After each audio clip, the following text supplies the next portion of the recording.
So last class में हमने sets और ट्यूपल्स के बारे में थोड़ा पढ़ने की जहमत की थी।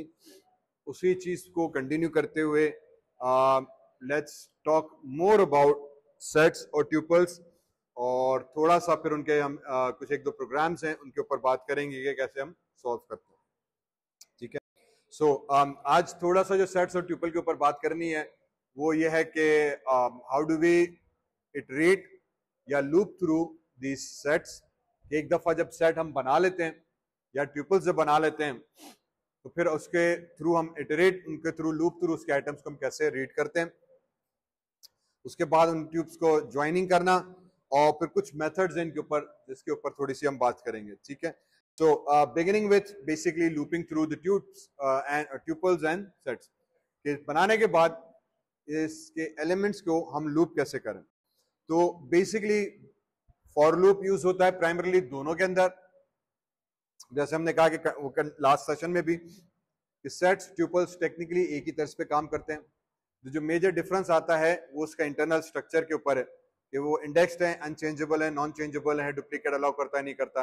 बाकी फ्रंट एंड पे एक लिहाज से देखा जाए तो काम का तर्ज दोनों का सेम। इसी तर्ज पे जब आप ट्यूपल्स उठाते हो या सेट्स उठाते हो, दोनों के आइटम्स को लूप करना बेसिकली सेम ही है फॉर लूप के थ्रू। अब लूप का मतलब ये है कि क्योंकि ये सेट्स हैं, means they contain multiple data inside them. अब because they contain multiple data, तो अब उस डेटा को हम कहते हैं कि यार मुझे एक बाय एक करके तमाम डेटा को रीड करना है। अब वो डेटा 4 भी हो सकता है, 6 भी हो सकता है, या 600 भी हो सकता है। एक लिस्ट के अंदर हम 600 एंट्रीज भी कर सकते हैं, एक ट्यूपल के अंदर भी हम 600 एंट्रीज कर सकते हैं, एक सेट के अंदर भी हम 600 एलिमेंट्स डाल सकते हैं। तो अब एक एक करके उसको पढ़ा जाएगा मैन्युअली तो बहुत टाइम लेगा। तो लूप का मकसद ये होता है कि मैं एक लूप लगाऊं और वो उसके तमाम एलिमेंट्स को रीड करके ले आए। फिर वो आया, मुझे उसके बाद प्रिंट करना है या उसके ऊपर ऑपरेशन करना है या सर्चिंग करना है या फाइंड करना है या सॉर्टिंग करना है, वो सारा मैकेनिज्म बाद में। पर मुझे वन बाय वन करके लूप के हर एलिमेंट को रीड करना है। इस चीज को, इस प्रोसेस को हम कहते हैं लूपिंग थ्रू लिस्ट। इस प्रोसेस को हम कहते हैं कि यार लिस्ट के एक एक आइटम को, या लिस्ट ट्यूपल सेट, उसके एक एक आइटम को वन बाय वन मैं रीड करूं, इस चीज को हम लूपिंग के थ्रू कहते हैं। और ये चीज हम फॉर इन लूप के थ्रू करते हैं। लॉजिक यही लिस्ट के अंदर थी, लॉजिक यही ट्यूपल के अंदर है, लॉजिक यही सेट के अंदर है। तीनों के अंदर सेम चीज हो रही है हमारे पास। हमने लिखा फॉर एक्स, एक टेम्पररी वेरिएबल बनाया, फिर गेम सारी इन ने डाली हुई है। ठीक है। तो जितनी भी गेम एक्चुअली वो सारी इस इन वाले वेरिएबल ने दी है। इन अगर ट्यूपल है तो ट्यूपल दे दिया, सेट है तो मैंने सेट दे दिया, बाकी सिंटेक्स दोनों का सेम। इन क्या करेगा, ऑटोमेटिकली ट्यूपल के अंदर जाएगा, उसका पहला इंडेक्स पे जो एलिमेंट है वो रीड करेगा और एक्स वाले वेरिएबल को टेम्पररी असाइन कर देगा। फिर हमने एक्स वाले एलिमेंट को प्रोसेस किया, रीड किया, चेक किया, सर्च किया, जो भी दिल करे हम उस एक्स के ऊपर ऑपरेशन परफॉर्म कर सकते हैं। यही लॉजिक सेट के अंदर भी है। सेट के अंदर बनाया, हमने कहा फॉर एक्स इन सेट, कि इस सेट में जाओ, इसका पहला एलिमेंट जो है वो उठा के ले आओ। बल अगेन, अब क्योंकि इसमें ऑर्डर्ड लिस्ट नहीं है तो मतलब वो कहेगा यार एक एलिमेंट पहला ले आओ, तो पहला कोई भी हो सकता है, सीक्वेंस यहां पे नहीं होगी, सीक्वेंस यहां पे नहीं होगी, इस चीज का ख्याल रखें। ये लास्ट क्लास में भी हमने बात की थी, सेट्स में सीक्वेंस नहीं होती, अनऑर्डर्ड होता है। तो इसीलिए जब आप इसको एग्जीक्यूट करोगे, इवन दो सीक्वेंस में पहले एप्पल है, प्रिंट ये उसने बनाना कर दिया, क्योंकि वो तरतीब वार नहीं उठा रहा, उसमें डेटा ऐसे डंप किया हुआ है, तो बोलेगा एक एलिमेंट दो, तो वो कोई भी रैंडमली एलिमेंट हमारे पास आ सकता है। तो लूप करने के लिए बेसिकली दोनों के अंदर फॉर इन का लूप इस्तेमाल होता है, जिससे हम एलिमेंट्स को आराम से लूप कर सकते हैं। ठीक, कह दिया, जबरदस्त। उसके बाद एक और मेथड होता है लूप थ्रू इंडेक्स का। ठीक, लूप थ्रू मैन्युअल इंडेक्स का। अगर मैं manually index one by one loop कराना चाहूं, उसके लिए हमारे पास जो मेथड इस्तेमाल हो रहा है, अगेन वो भी फॉर और इन का ही हो रहा है, लेकिन अब की बार मैं इंडेक्स नंबर से लूप करना चाह रहा हूं। हालांकि अब जरूरत नहीं है, क्योंकि अगर मैं ट्यूपल बना रहा हूं तो वो मेरे पास ऑलरेडी जो है ना, नॉर्मल सिर्फ ट्यूपल दूंगा तो पूरे के पूरे उसके एलिमेंट्स उठा के लेकर आ जाएंगे। लेकिन कभी कभी शौक चढ़ता है कि यार नहीं, मैं इंडेक्स नंबर 1 2 3 करके सर्च करूं। तो उसके लिए फिर हमारे पास दो चीजें आती हैं। पहला, मुझे पता करना होगा कि उस ट्यूपल के अंदर लेंथ कितनी है। तो हमने लेंथ फंक्शन से उसकी लेंथ पता की। फिर हमने एक रेंज का फंक्शन लगाया। रेंज का फंक्शन पाइथन के अंदर बिल्ट इन एक फंक्शन मौजूद है। उस फंक्शन का काम यह है कि वो आपको गिवन रेंज देता है। ठीक, इसको आप प्रिंट के अंदर भी इस्तेमाल कर सकते हो, लूप के अंदर भी इस्तेमाल करते हो, कहीं भी किधर भी जहां भी आपको एक मखसूस रेंज चाहिए। रेंज से मतलब एक गिवन नंबर से दूसरे गिवन नंबर तक, इसको हम कहते हैं रेंज। रेंज से मकसद 0 से लेके 10 तक, ये रेंज आ गई। रेंज से मकसद 100 से लेके 1000 तक, तो ये रेंज आ गई कि 100 से लेकर 1000 तक लूप चलाओ। ठीक है, तो हम इसको रेंज दे देते हैं। यहां पे हमने क्या कहा, हमने कहा यार लेंथ उठाओ, जितने भी इसके एलिमेंट्स हो वहां तक रेंज चलाओ। तो बाय डिफॉल्ट वो 0 से स्टार्ट करेगा, इसके अंदर 3 एलिमेंट्स है, 3 तक वो लूप चलेगा। तो क्योंकि इन लूप है तो रेंज फंक्शन दिया हुआ है, तो वो पहले 0 इंडेक्स पे जाएगा, फिर 1 इंडेक्स पे जाएगा, फिर 2 इंडेक्स पे जाएगा, और वो इंडेक्स नंबर पहले आई में सेव करेगा। फिर हमने इसको कहा दिस डॉट ट्यूपल, ये वाला ट्यूपल उठाओ और आई की रेंज को प्रिंट करो। This is similar to what we do in Java as well. फर्क सिर्फ इतना है कि जावा में हम रेंज का फंक्शन नहीं लगाते, जावा में हम रेंज की कंडीशन लगाते हैं। फॉर का लूप लिखा, आई इज इक्वल्स टू 0 से स्टार्ट किया, फिर आई लेस देन लेंथ, एरे की लेंथ तक जाओ, तो वो एरे की लेंथ तक गया। यहां पे लेंथ डॉट फंक्शन है, वहां पे ट्यूपल डॉट लेंथ होगा, लेंथ का फंक्शन पैरामीटर आता है। तो वहां पे लेस देन की हम कंडीशन लगाते हैं कि भाईजान आई से स्टार्ट करो, लेस देन लेंथ तक जाओ, तो लेस देन लेंथ तक जाएगा, और फिर आई प्लस प्लस करो, और फिर सिंटेक्स उसका भी यही होगा कि this dot tuple square brackets और बीच में आई लगा दी। आई मींस वो नंबर इंक्रीमेंट करता चले, यहां पे लेंथ का फंक्शन आ गया। ठीक है, ये दोनों चीजें होती हैं। मोस्ट ऑफ द सिचुएशन जो फर्स्ट वाला एग्जांपल है वो हम लोग यूज कर रहे होते हैं, निस्बतन आसान है, रिजल्ट हमें वो भी सेम दे रहा होता है जैसे ही दे रहा होता है। लेकिन ये भी एक तरीका है जिससे हम उसके इंडेक्स नंबर से आइटम्स को ट्रैवर्स कर रहे हैं। अच्छा, यही चीज सेट में नहीं होती। अब सेट में क्यों नहीं हो रही? ठीक, एग्जैक्टली, ये चीज सेट में इसीलिए नहीं हो रही कि सेट के अंदर इंडेक्स नंबर है ही नहीं। सेट अनऑर्डर्ड लिस्ट है। अनऑर्डर्ड का मतलब ये कि भाईजान में कोई ऑर्डर नहीं है, भाईजान किसी मखसूस सीक्वेंस के हिसाब से डेटा सेव नहीं कर रहा। हैंस क्योंकि मखसूस सीक्वेंस नहीं है, तो मैं ये वाला तरीका रेंज वाला या इंडेक्स नंबर वाला उस पर अप्लाई कर ही नहीं सकता। ये उसकी सबसे मेन इंपॉर्टेंट इशू है। ठीक है, इसीलिए हम कहते हैं कि यार ये तरीका सेट में अलाउ नहीं है। ठीक है, तीसरा तरीका व्हाइल लूप का, जो कन्वेंशनल हमारे पास है जावा या अदर प्रोग्रामिंग में। तीसरा तरीका कन्वेंशनल, अगर आप वो रेंज वाली कहानी पे नहीं जाना चाह रहे तो आप व्हाइल लूप के थ्रू भी कर सकते हो। अब I am sure while loop सबको पता है क्या करते हैं। तो हमने वेरिएबल इनिशियलाइज किया आई इज इक्वल्स टू 0, हमने कह दिया भाईजान y i is less than equal to length. अब ये व्हाइल के साथ करो, फॉर के साथ करो, डू व्हाइल के साथ करो, लॉजिक तीनों की सेम ही है। मैंने व्हाइल का एग्जांपल कर दिया ना, फॉर लूप के साथ भी एग्जैक्टली यही चीज होनी। तो ये कन्वेंशनल तरीका है। जावा में होता, सी शार्प में होगा, सी प्लस प्लस में होगा, सी में होगा, किसी भी लैंग्वेज में जाएं तो एक लिस्ट को, एक एरे को ट्रैवर्स करने का, उसके लूप करने का यही तरीका हमारे पास। तो यहां भी हमने वही तरीका बेसिकली इस्तेमाल किया। इनिशियलाइज किया, व्हाइल का लूप लगाया, भाई को कंडीशन दी, कंडीशन देके उसको कहा कि यार इसकी लेंथ तक चलो, जितने इसमें एलिमेंट्स हैं उतने आपने चलना है, भाईजान ने उतनी दफा चलेगा। फिर हमने कहा ट्यूपल स्क्वायर ब्रैकेट्स आई, क्योंकि लिस्ट है या एरे है या ट्यूपल है तो वो स्क्वायर नंबर से रिप्रेजेंट होती है, उसकी इंडेक्स नंबर स्क्वायर ब्रैकेट से रिप्रेजेंट होती है। तो वो स्क्वायर नंबर से रिप्रेजेंट करने के लिए हमने ट्यूपल का नाम स्क्वायर ब्रैकेट्स और ये आई वाले इंटीजर नंबर यहां पे दे दिया। अब ये उसके एलिमेंट्स को ट्रैवर्स करता जाएगा।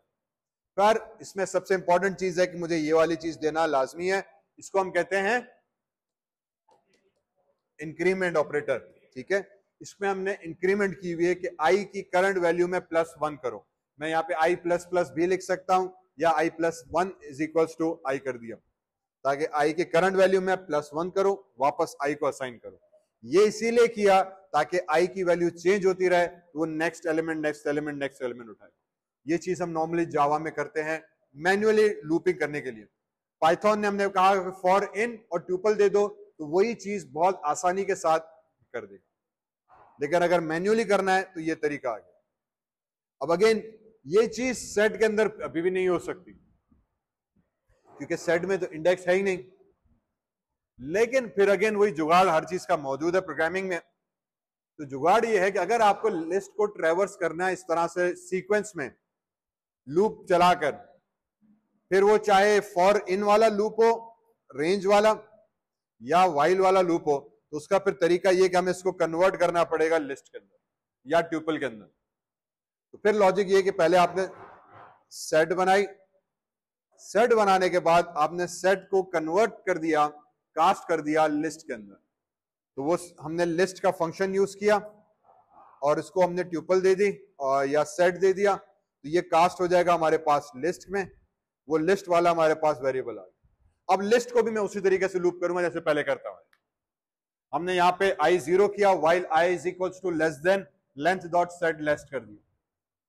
ठीक है, कि लेंथ बता करो इस लिस्ट की, मेरे पास जितनी लेंथ है उतनी दफा लूप चलना चाहिए। इसके आइटम्स को हमने प्रिंट किया, i+1 कर दिया, i को इंक्रीमेंट कर दिया। ये स्टैंडर्ड तरीका है हमारे पास किसी भी लिस्ट के आइटम को ट्रैवर्स करने का।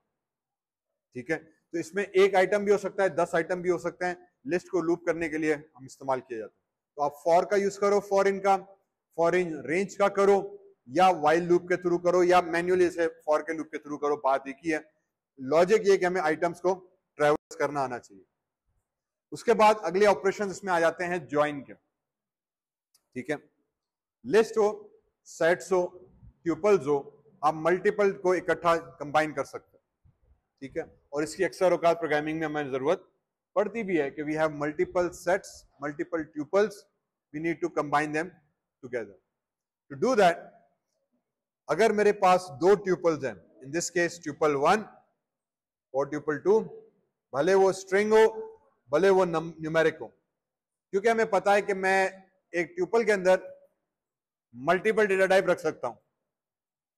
ठीक, जावा में ये चीज नहीं होती, पाइथन में अलाउड है कि एक ही ट्यूपल के अंदर मैं मुख्तलिफ डेटा टाइप स्टोर कर सकता हूं। मैं कह दिया ठीक, जब ये चीज हो सकती है तो मैंने मल्टीपल ट्यूपल्स को कंबाइन करने के लिए सिंपली लिखा tuple 1 plus tuple 2। What this will do, it will do a simple join operation and it will combine both the tuples। तो जब इसको प्रिंट करोगे तो दोनों ट्यूपल्स प्रिंट होकर हमारे पास आ जाएंगे। ठीक, यही चीज अगर मुझे सेट के साथ करनी है तो मुझे उसके लिए एक मेथड यूज करना पड़ेगा यूनियन का। ठीक है, अब मुझे इसके साथ मेथड यूज करना पड़ेगा यूनियन का। यूनियन का इसीलिए क्योंकि सेट में अगेन कोई ऑर्डर नहीं है, सीक्वेंस नहीं है, इंडेक्स नंबर नहीं है, तो हमें पता नहीं चलेगा कहां से उठाना है डेटा, कहां पे रखना है, किस सीक्वेंस में करना है। इसीलिए फिर उसको 2 सेट्स को आपस में कंबाइन करने के लिए हजरत अंग्रेज ने एक मेथड बनाया हुआ है यूनियन करके। ट्यूपल है क्योंकि ऑर्डर्ड है, सीक्वेंस मौजूद है, तो पहले 0 1 2 3 और फिर दूसरे इंडेक्स को उठा के उसके साथ वो कॉन्केटिनेट कर देगा, सिंपली ज्वाइन कर देगा उसके आखिरी इंडेक्स के बाद। तो वो सीक्वेंस के लिए क्योंकि इजी हो जाता है तो प्लस ऑपरेटर से भी काम चल गया। क्योंकि सेट है, भाईजान में इंडेक्स नंबर नहीं है, अनऑर्डर्ड है, तो अब इसको इकट्ठा करने के लिए हमने एक मेथड यूज किया है यूनियन का। इस यूनियन के तहत हमने सेट्स को कंबाइन किया। अब क्योंकि मेथड है तो यूज का तरीका यह कि set 1 dot union method set 2, इसको बताया कि भाईजान ये सेट 1 है, इसको यूनियन करो इस सेट 2 के साथ। क्योंकि मेथड हम यूज कर रहे हैं तो मुझे बताना पड़ेगा कि यार सेट 1 है, डॉट है यूनियन सेट 2 के साथ, कि सेट 1 के डेटा को सेट 2 वाले के साथ ज्वाइन करो। तो ये हमारे पास ज्वाइन करके दोनों स्ट्रिंग्स को अटैच करके यहां पे दे देगा। First class. ठीक, इसी तरीके से अगर हम सेट्स की बात करें तो सेट्स के अंदर चंद और मेथड्स भी हमारे पास मौजूद हैं जिसके तहत हम इनके ऊपर ऑपरेशंस परफॉर्म कर सकते हैं। जैसे कि अपडेट, तो अपडेट भी आप यूज कर सकते हो उसी तरीके से 2 सेट्स को कंबाइन करने के लिए। अच्छा, सेट और ट्यूपल को भी अगर कंबाइन करना चाहो तो सेम मेथड है। एक सेट के अंदर आप एक ट्यूपल और सेट को भी इकट्ठा दोनों को कंबाइन कर सकते हो। इसी तरीके से इंटरसेक्शन करके एक मेथड है। अब इंटरसेक्शन क्या करता है, मैथमेटिक्स में मैट्रिक की मैथ्स याद है, सेट्स का एक चैप्टर था, वही चीज यहां पे हो रही है, वही ऑपरेशंस है यहां पे। इंटरसेक्शन निकालना, डिफरेंस निकालना, सिमेट्रिक डिफरेंस निकालना। वहां पे यूनियन था, इंटरसेक्शन था, रिमेंबर डिफरेंस था, सेम सेट्स ए बी के यूनियन इंटरसेक्शन निकालना, बेसिक वही लॉजिक है। जब इंटरसेक्शन निकालोगे तो method keeps only the duplicates. Intersection का मतलब ही है कि वो एलिमेंट्स जो दोनों सेट्स में कॉमन हो वो ले आओ, बाकी सबको अलग करो। डिफरेंस निकालोगे तो keeps items from first set that are not in other set. तो डिफरेंस में मीन जो वो आइटम्स जो दूसरे सेट में नहीं है वो ले आओ। इसी तरह से सिमेट्रिकल डिफरेंस है, methods keeps all items except duplicates. Duplicates को निकाल के बाकी सारे आइटम ले आएगा। तो ये मेथड्स के साथ हम सेट्स की यूनियन को परफॉर्म कर सकते हैं, ऑपरेशंस के ऊपर परफॉर्म कर सकते हैं यूजिंग मल्टीपल जॉइंट्स।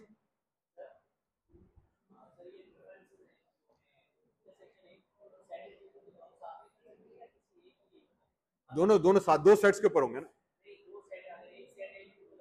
वो भी हो सकता सेम। हाँ, वो भी बताया कि आप सेट्स के साथ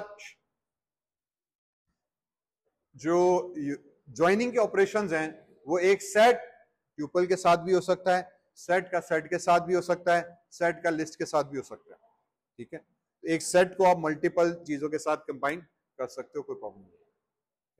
इसी तरीके से मल्टीपल सेट्स को अगर आपने कंबाइन करना है, मतलब दो से ज्यादा सेट्स हैं, दो से ज्यादा सेट्स हैं, दो सेट हैं तो सिंपल सा ऑपरेशन है। दो से ज्यादा सेट्स हैं तो अगर ट्यूपल होगा तो हम मल्टीप्लाई बाय 2 करते हैं।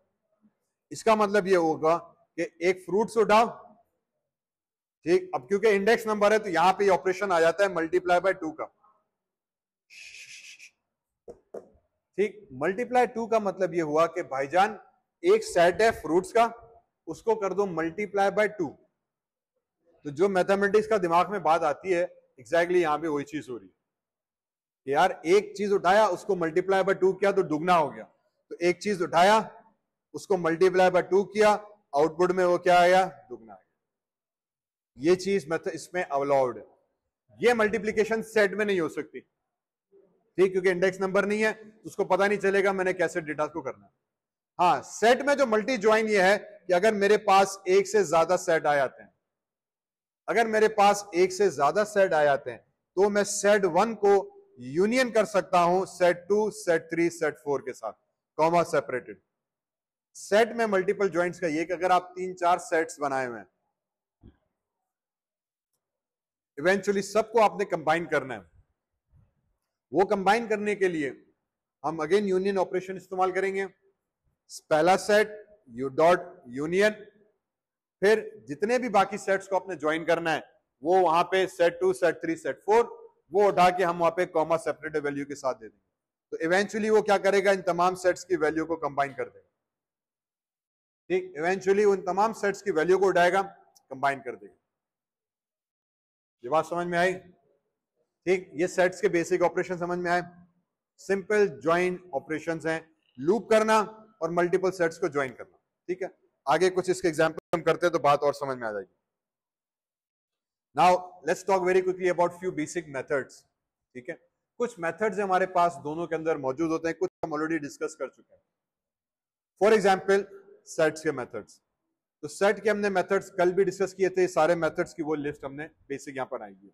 इसमें ऐड आ गया, आइटम्स ऐड करने के लिए सेट में, क्लियर आ गया सेट पूरी के सारे आइटम्स रिमूव करने के लिए, कॉपी हो गया एक सेट का डेटा कॉपी करके दूसरे सेट में डालने के लिए। तो for example fruits dot copy करोगे तो पूरे फ्रूट सेट को कॉपी कर देगा और वैल्यू आपने एक्स में पेस्ट कर देगा।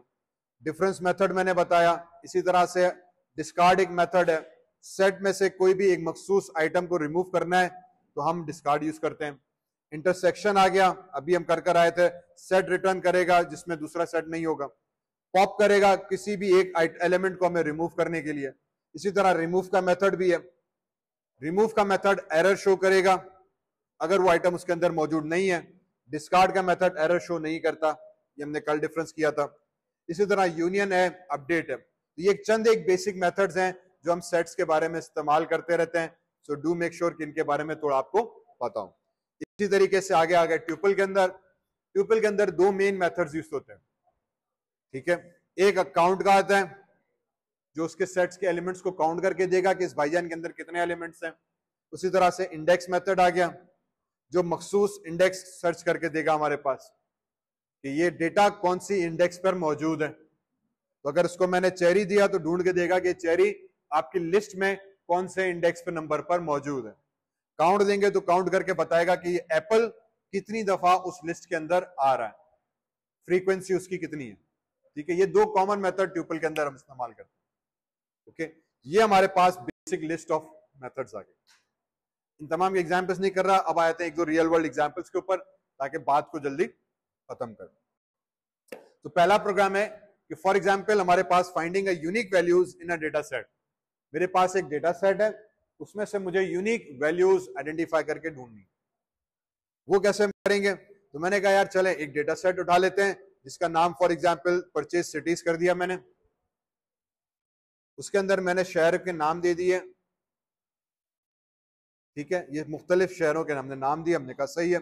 हमने अभी क्या, अब ये क्या चीज बनी है? Is it a list, set और ट्यूपल? ठीक, कैसे पता चली कि लिस्ट है? स्क्वायर ब्रैकेट से। ठीक है, एक्सीलेंट। बस ये मेन चीज हमें ध्यान में रखनी है, क्योंकि मैंने लिस्ट बनाई है। अब मुझे लिस्ट में से क्या निकालना है? मुझे क्या करना था? List of customers purchase location. तो मुझे यूनिक शहरों के नाम निकालने थे। मेरे पास एक डेटा सेट आया है कि यार मेरे पास जो ऑर्डर्स आए थे वो कहां कहां से आए हैं, उससे तो पूरी एक लंबी चौड़ी लिस्ट आ गई शहरों की। मैंने कहा यार अब इसमें तो बहुत सारी डुप्लीकेट एंट्रीज हैं। ठीक है, मुझे यूनिक शहरों के नाम चाहिए ताकि पता चले कि यार टोटल कितने शहर बने। हम क्या करेंगे? इस लिस्ट को उठाया, सिंपली मैंने सेट के अंदर कन्वर्ट कर दिया। ठीक है, अब हमने क्या किया? लिस्ट उठाई, उस लिस्ट में जहां पे मल्टीपल एंट्रीज थी, जहां पे न्यूयॉर्क एक दफा इधर आया, फिर दूसरी दफा इधर आया। ठीक है, इसी तरह शिकागो एक दफा इधर आया, शिकागो एक दफा इधर आया। ये डुप्लीकेट एंट्रीज हैं। मैं चाह रहा हूं मुझे यूनिक एंट्रीज चाहिए। उसकी ट्रिक क्या लगाई? बहुत सिंपल सी, कि वो लिस्ट उठाई, उस भाई को हमने सेट के अंदर कन्वर्ट कर दिया। क्यों किया? क्योंकि मुझे पता है कि सेट के अंदर डुप्लीकेट नहीं आता। क्योंकि सेट में डुप्लीकेट नहीं आता, तो जब आप सेट में कन्वर्ट करोगे तो इसके डेटा के जितने भी डुप्लीकेट एंट्रीज होंगी वो ऑटोमेटिकली डिस्कार्ड हो जाएंगी, उसका यूनिक एंट्री रहेगी। सिंपली एक ऑपरेशन से हमने अपने पूरे डेटा सेट में डुप्लीकेशन खत्म कर दी। सिंपली एक ऑपरेशन से लिस्ट को कन्वर्ट किया सेट्स में, जितनी डुप्लीकेशन थी सब खत्म। समझे? तो एक स्टेप जो अभी तक समझ में नहीं आया कि यार हम इसको कन्वर्ट क्यों कर रहे थे, ये स्टेप मेथड पढ़कर भी है कास्टिंग का, लेकिन अब इसका प्रैक्टिकल एग्जांपल देखो कितना जबरदस्त हुआ। यार जहां भी मेरे पास एंट्री आ रही है, मैंने लिस्ट में उठाई, अब उसमें मल्टीपल है। अब अगेन मैंने कहा कि आगे हम कुछ एग्जांपल्स करेंगे जिसमें हम फाइलिंग के ऊपर बात करेंगे, तो ये डेटा मैं एक्सेल से भी रीड कराऊंगा, अब एग्जांपल्स बने हुए हैं। ठीक है, अभी मैंने इसमें इसीलिए इन्वॉल्व नहीं किया क्योंकि फिर वो एक्सेल से रीड करना, एक्सेल के पेपर करना, फिर वो थोड़ा और कॉम्प्लिकेटेड हो जाएगा। आगे होगा फाइल में मैंने एक्सेल में डेटा लिया हुआ है, डेटा एनालिटिक्स करनी है मुझे, मैंने उसमें डुप्लीकेट एंट्रीज निकालनी। उसमें हम फिर एक्चुअली पाइथन से हम एक और चीज करते हैं जो बहुत कॉमनली होती है, वेब स्क्रैपिंग कहलाती है। ठीक है, शायद सुनी हो। वेब स्क्रैपिंग का मतलब होता है कि नेट पे आके डेटा ढूंढ के लाना। फॉर एग्जांपल मुझे आज का डॉलर का रेट निकालना है, तो मैं अपना प्रोग्राम बनाऊंगा और उस वेब स्क्रैपिंग के थ्रू ना मुख्तलिफ वेबसाइट्स पे जाके डॉलर का रेट निकाल के लाऊंगा कि कहाँ पे क्या चल रहा है, गूगल पे क्या है, एक्सी पे क्या है, केई पे क्या चल रहा है, स्टॉक पाकिस्तानी स्टॉक में क्या जा रहा है, एचबीएल पे क्या है, वाइज पे क्या रेट है। तो हम इसको कहते हैं वेब स्क्रैपिंग। वहां से मुख्तलिफ एंट्रीज लेकर आए थे। खैर इस तरह पे डुप्लीकेट डेटा भी बहुत आता है, तो फिर वहां पे हम इसको सिंपली सॉर्टिंग करते हैं। और वो करने के लिए, यूनिक डेटा निकालने के लिए मुझे क्या करना पड़ा? उसको सेट में कन्वर्ट किया, प्रिंट यूनिक एंट्रीज, और मैंने सेट को प्रिंट करा दिया। तो जब हम सेट को प्रिंट कराएंगे तो मेरे पास यूनिक शिकागो, न्यूयॉर्क, मियामी आ जाएगा। बाकी जितनी डुप्लीकेट एंट्रीज थी सब खत्म हो। ठीक है, तो एक सिंपल ऑपरेशन लॉजिक ये बैठा कि यार क्योंकि सेट में डुप्लीकेट नहीं आता और मुझे डुप्लीकेशन खत्म करनी है लिस्ट में, मैं लिस्ट को उठा के सेट में कास्ट कर दूंगा। सारी डुप्लीकेट खत्म हुई। अब मुझे अगर उसको वापस लिस्ट में चाहिए ऑपरेशन के लिए, तो मैं इस लिस्ट को उठा के, इस सेट को उठा के वापस लिस्ट में कास्ट कर दूंगा, तो मेरे पास एक यूनिक लिस्ट आ गई। ठीक है, दूसरा एग्जाम्पल, दूसरे में हम कहते हैं detecting common customers behaviours between two data sources. कि मुझे कॉमन कस्टमर बिहेवियर चाहिए, मींस कि आपके पास एक कस्टमर आईडी है टू डिफरेंट कॉमर्स प्लेटफॉर्म्स की, और आप में क्या करना है, we need to identify customers who have purchase from both. कि दो चीजें हैं, कौन से कस्टमर ने दोनों से खरीदी है यूं। तो हम आ गए यहां पे। अब इसमें क्या करना है, डिटेक्टिंग कॉमन कस्टमर्स। तो हमने पहला उठाया प्लेटफॉर्म ए, दूसरा है प्लेटफॉर्म बी। दो जगहों से चीजें खरीदी हुई है। फॉर एग्जाम्पल आपने कहा कि यार मेरे पास एक दराज की शॉप है और दूसरा फॉर एग्जाम्पल अली एक्सप्रेस है। मैं देखना चाह रहा हूं कि ये जो एक मखसूस आइटम मैं सेल कर रहा हूं, ये कितने लोगों ने दराज से भी खरीदा है और उसी बंदे ने अली एक्सप्रेस से भी खरीदा है। बात समझ में आई? वो चीज फॉर एग्जाम्पल फूड पे उठा लेते हैं, कितने लोगों ने फूड पांडा से केएफसी से ऑर्डर किया है और कितने लोगों ने केएफसी की वेबसाइट से फूड पांडा ऑर्डर किया। मतलब एक ही चीज, कौन से लोग हैं जिन्होंने दोनों वेबसाइट यूज की हुई। तो मुझे एक ऐसा कस्टमर चाहिए जिन्होंने दोनों जगहों से लीज की हुई और कितने ऐसे कस्टमर हैं। तो वो चीज के लिए हमने एक लिस्ट ए बनाई, एक लिस्ट बी बनाई। यहां पे हमने कुछ डमी एंट्रीज दे दी, लिस्ट बी के अंदर भी डमी एंट्रीज दे दी। अब हमें इसमें से यूनिक फाइंड करना है कि कौन सी ऐसी एंट्रीज है दोनों कस्टमर्स में कॉमन है। तो यहां पे चले गए कस्टमर्स और फिर हमने कहा platform A and platform B. बस यहां पे हमने क्या किया, क्योंकि ये हमारे पास आ गया क्या चीज, ये लिस्ट है, ट्यूपल है, सेट है। क्या चीज है? ठीक। अब हम इसको क्या करेंगे, customer A and customer B. बस। अब रिमेंबर हमने कहा दो सेट्स को हम ज्वाइन कर सकते हैं, ठीक है। तो यहां पे हमने क्या किया हुआ है, यूनिक सेट्स को ज्वाइन किया हुआ है। लेकिन अब मैंने मेथड यूज नहीं किया, एंड का ऑपरेटर यूज किया। यहां पे हमने मेथड यूनियन वाला यूज, ज्वाइन वाला यूज नहीं किया, यूनियन वाला यूज नहीं किया। यहां पे हमने क्या किया, एंड यूज कर दिया। एंड भी वही चॉइस कर रहा है कि अब जब आप इसको डिस्प्ले कराएंगे हम, तो मुझे कॉमन बताएगा कि यहां पे यार 104 और 104 ये इन दोनों के अंदर कॉमन ना, और हमारे पास 105 इसमें भी और 105 इसमें भी कॉमन है, ठीक है। इस ऑपरेशन को मैथमेटिक्स में क्या कहते हैं, एम्परसेंड। तो इस ऑपरेटर को एग्जैक्टली ये वाला जो है एम्परसेंड, और इसको ये जनरल इंग्लिश का वर्ड है, ये एंड ऑपरेटर है प्रोग्रामिंग में, ठीक। लेकिन यहां पे जो ऑपरेशन परफॉर्म कर रहा है मैथमेटिकली, ये कौन सा ऑपरेशन हुआ, दो सेट्स में से कॉमन डेटा लेकर आ गया। तो इंटरसेक्शन का मेथड अभी हमने बताया, ज्वाइन ऑपरेशन के अंदर इंटरसेक्शन, यूनियन, डिफरेंस, ये मेथड बताए। तो आप इंटरसेक्शन मेथड भी यूज कर सकते हो, परफेक्ट है। लेकिन हजरत अंग्रेज ने ना शॉर्टकट भी दिए हैं कि इस मेथड लगाने की टेंशन में नहीं जाओ, एंड ऑपरेटर लगाओ। एंड ऑपरेटर बेसिकली वही इंटरसेक्शन कर रहा है, क्योंकि एंड का काम ही है कि जहां दोनों कंडीशंस ट्रू होंगी तो कंडीशन फाइनल ट्रू होती है। रिमेंबर लॉजिकली एंड और ऑपरेटर आते हैं हमारे पास। और का जब बात करते हैं, और का मतलब ये होता है कि और राइट हैंड साइड ट्रू या लेफ्ट हैंड, दोनों में से कोई एक ट्रू हो गई तो कंडीशन। एंड का मतलब ये कि दोनों कंडीशन है ट्रू होना लाजमी है, left hand side and right hand side. जब तक दोनों ट्रू नहीं होंगे वो ट्रू नहीं करेगा। हैंस यहां पे वही लॉजिक लगाई, जब तक दोनों में सेम डेटा नहीं होगा वो ट्रू नहीं होगा। जब सेम डेटा हुआ तो वो नया डेटा उठा के इसमें फेंक दिया। तो एक सिंपल एंड ऑपरेटर से हमने इंटरसेक्शन की। ये आप इंटरसेक्शन मेथड के थ्रू भी कर सकते हो, क्योंकि पिछली स्लाइड में बताकर आया, यहां पे नई गेम कर दी हमने एंड ऑपरेटर के थ्रू। तो और शॉर्टकट हो गया। Remember that Python sometimes initially इसीलिए बहुत कंफ्यूजिंग भी हो जाता है, क्योंकि पाइथन में साला शॉर्टकट बहुत है, ठीक। उसके लिखने वाले जो डेवलपर्स हम नेट से उठाते हैं वो अक्सर जगहों पे शॉर्टकट कोड लगा लेते हैं। हम अभी इंटरसेक्शन पढ़कर और यहाँ पे एंड ऑपरेटर आया, बंदा 15 मिनट तक सोचता रहेगा ये एंड ऑपरेटर यहाँ पे कर क्या रहा है, ठीक। तो ये अक्सर जब हम नेट से कोड उठाते हैं, एग्जाम्पल्स उठाते हैं, या स्पेशली चैट जीपीटी से उठाते हैं, तो आजकल पाइथन में सिर्फ शॉर्ट एंड कॉम हो रहा है।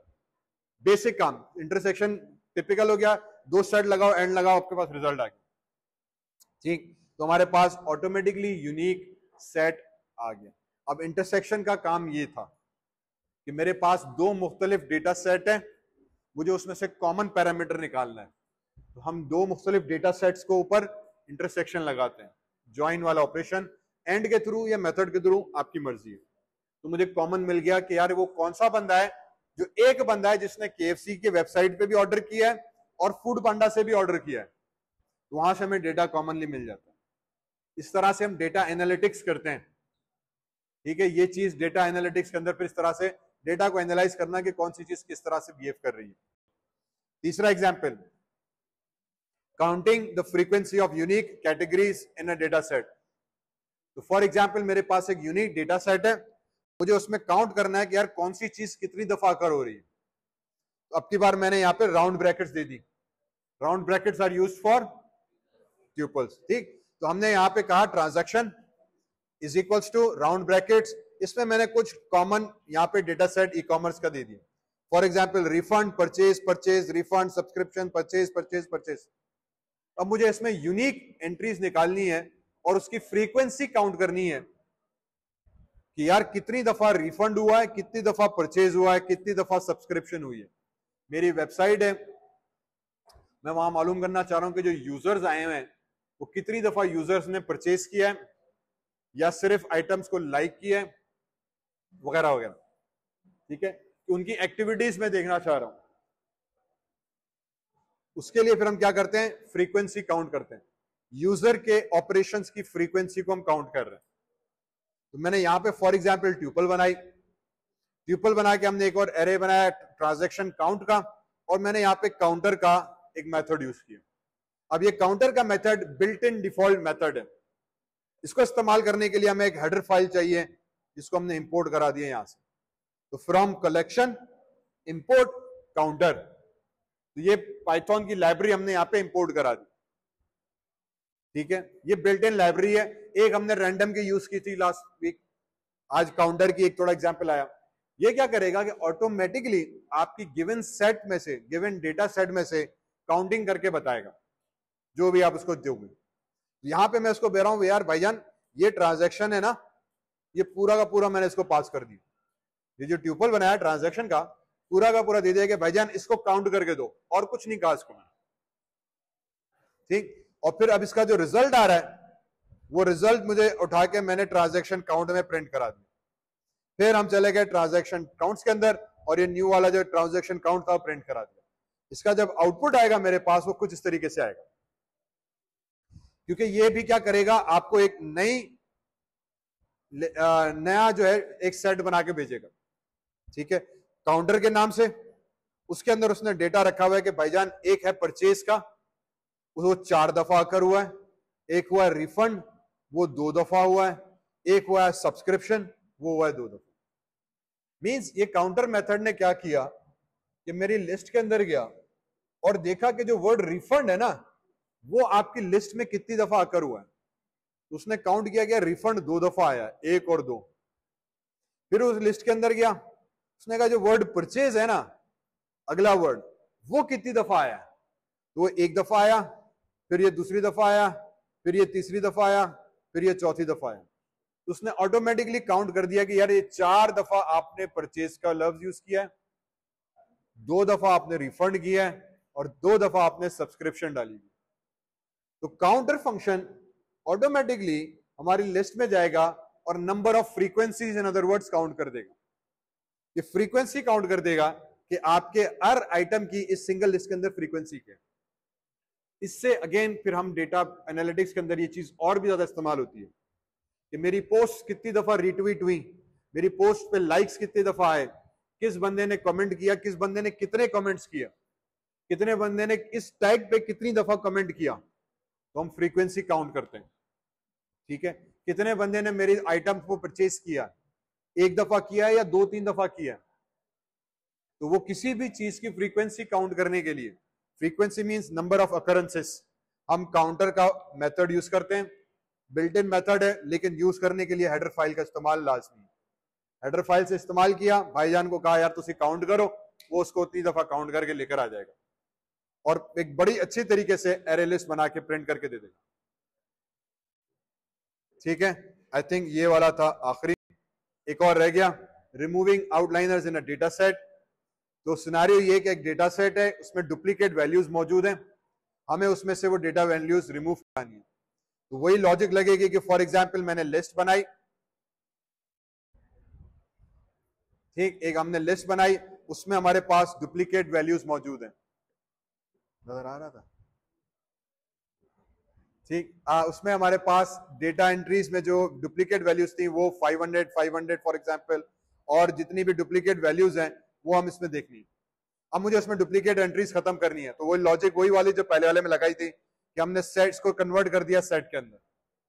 तो लिस्ट थी उसको कन्वर्ट कर दिया सेट के अंदर, तो हमारे पास सेट आ गया। मींस जितनी भी डुप्लीकेट वैल्यूज थी वो निकल गई। फिर उसने कहा कि यार उसमें आपने थ्रेशोल्ड लगा दिया, अब मुझे सिर्फ वही वाली एंट्रीज दो डुप्लीकेट खत्म करने के बाद जिसकी वैल्यू 5000 से कम हो। तो मैंने लिस्ट कंप्रिहेंशन यहां पे लगा दी। लिस्ट कंप्रिहेंशन में हमने कहा कि भाईजान x for x is equal to 1 loop लगाया, यूनिक सेल्स जो यहां से पैरामीटर आया था एरे वो पास किया, if x is less then 500, तो अगर x की वैल्यू 5000 से कम हो, तो यहां पे बेसिकली वो क्या करेगा, पहले तो लूप करेगा।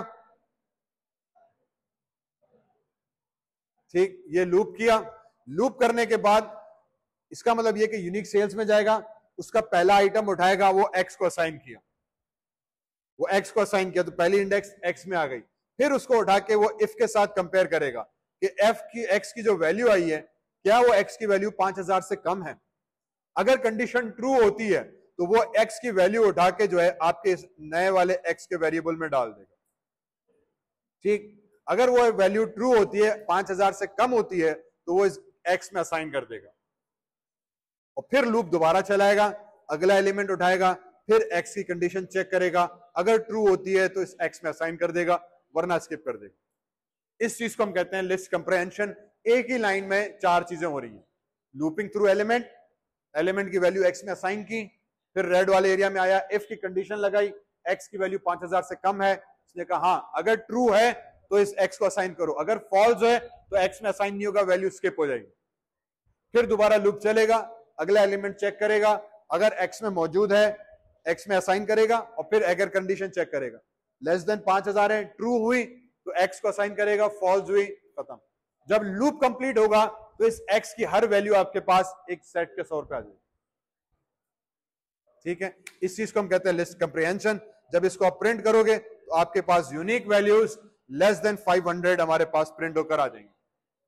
तो हमने यूनिक वैल्यूज भी उठाई और एक थ्रेशोल्ड के साथ चेक भी की कि यार ये यूनिक वैल्यूज कम हो।